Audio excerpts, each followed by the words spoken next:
We cannot possibly overstate the importance of these hires at offensive and defensive coordinator for Nick Saban and Alabama.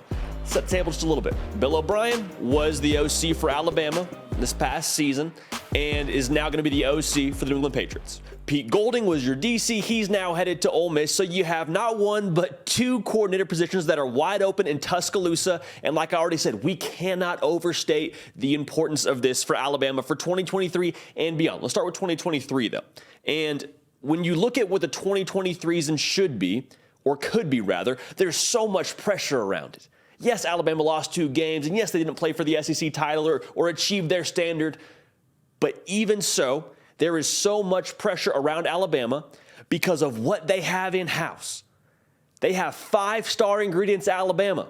And last year, you did not have a 5-star product. To me, you look back to who is in charge of those sides of the football, both the offensive and defensive side. So to be honest with you, you need someone who's going to capitalize on those 5-star ingredients.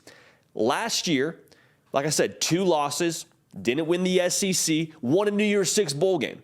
However, you look at Alabama's recruiting, you look at the ingredients, their lowest finish since 2019 in terms of recruiting class rankings, 2. That's the lowest they have finished. So what does that tell you? You have players from a talent standpoint that should consistently put you in the SEC title game, put you in the national championship, and that's been the case for Alabama. They haven't until last year, or let me rephrase that, they have never gone 3 years without winning a national title under Nick Saban. If they don't win one in 2023, that would be a reality. Really quickly, if you have not yet subscribed to the On3 YouTube channel, we'd love to have you at the party. We got you covered for all things national college football content year-round, every single day, talking about the sport that you know and that we love right here. Also live on Tuesdays, live on Thursdays.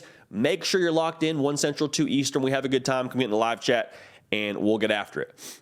Another reason why these hires are going to be so impactful outside of just calling the offense and calling the defense, the rest of the SEC is starting to push against Alabama. They're starting to gain some more ground. There's historically been a pretty large gap. Georgia is now back-to-back national champions. Tennessee beat you on the last play of the game. LSU beat you on the last play of the game. And that's not an overly concerning reality. Like, it's never a good thing. And like we said, these are impactful hires. But why this is so important to me is because Alabama currently has gotten knocked off of their top spot. Now, they didn't fall down to the back of the pack. The sky is not falling in Tuscaloosa. Like I've already told you, they still have some of the best talent in the entire country when it comes to how that cupboard is stocked.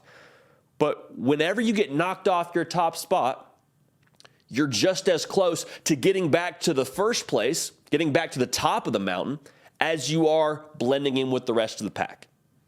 And that's sort of where Alabama is right now. 2023, in my estimation, is going to be the year where Alabama either blends back in with the rest of the pack and starts to try and get a little bit closer to a baseline of having to scratch and claw and climb even more distance to get back to the top spot, or they remind you that they're still Alabama. And they stake their claim, once again planting that crimson red flag atop the college football landscape. That's what 2023 is to me. Again, you're just as close as falling back to the pack as you are getting back to the top spot. And 2023, to me, with these coordinator hires, extremely, extremely impactful. Because Alabama can roll the ball out there and win 90% of the games they play, in my estimation. Like 90% of the teams that Alabama plays, they're just going to be better than, from a Jimmy's and a Joe's perspective. Again, they haven't finished any lower than 2 in the recruiting class rankings since 2019. That 10%, though, is both championship level kind of play, and that 10% that you would have to make up of that 90% comes with coaching. Putting players in position to be successful, to maximize on all the talent that you have in-house at Alabama. So the defensive coordinator position, going to be extremely important. Nick Saban is hyper-focused on that. To my understanding right now, talking to people close to Alabama, he is extra concerned, he is extra focused on making that hire correctly. Defensive backs are his babies. The defense has been the calling card for Alabama for a very long time. I believe that they will get that hire correct. Looking at the offensive side, I'm not saying I don't think they'll get it correct, but I think it's potentially even more important than what we're talking about. The reason for that being, whoever gets the starting quarterback nod for Alabama, whether it's Ty Simpson, whether it's Jalen Milroe, whether it's one of these freshmen, you are going to be handing the keys to a Ferrari to a first-time driver. So you better have somebody that you trust, that you feel good about, sitting shotgun. Tons of five-star players all over the field at Bama. First-time driver, whoever it is, they will have never been the starter going into game one for an FBS team, much less Alabama. Okay, so there's a lot to work with there. I need them to be someone who is a quarterback whisperer, because the quarterback, obviously driving the whole car, you better be able to be in sync with them, to be able to call plays to play to their strengths, to be able to get them in position to succeed. Because your scheme is great. I'm all about having a scheme that's going to be successful and that's going to be up with the modern trends in college football. But even more so, is it tailored to your players? Is it putting your players in position to succeed? Is it putting your quarterback in comfortable winning situations?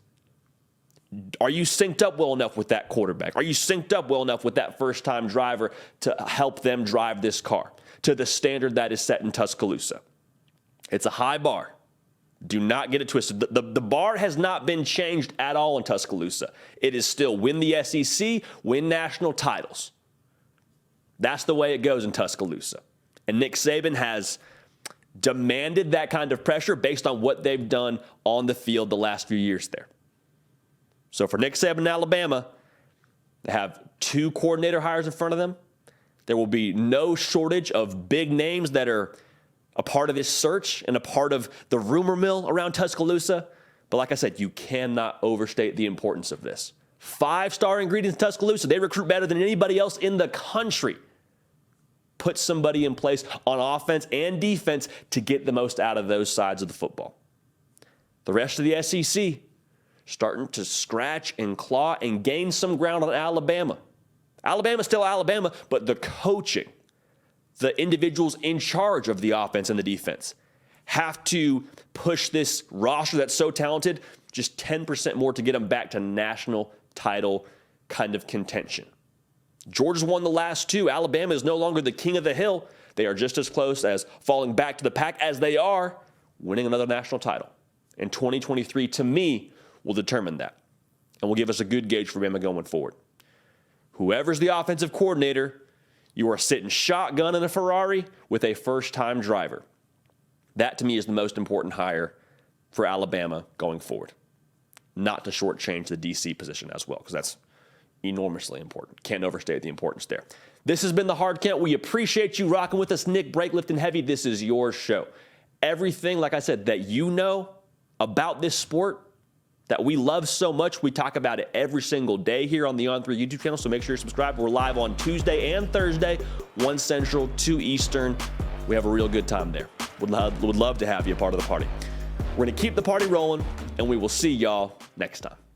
Hey, y'all, thanks so much for watching. Subscribe to the channel here to make sure you don't miss an episode of The Hard Count. Also, be sure to check out other videos on the On3 YouTube channel.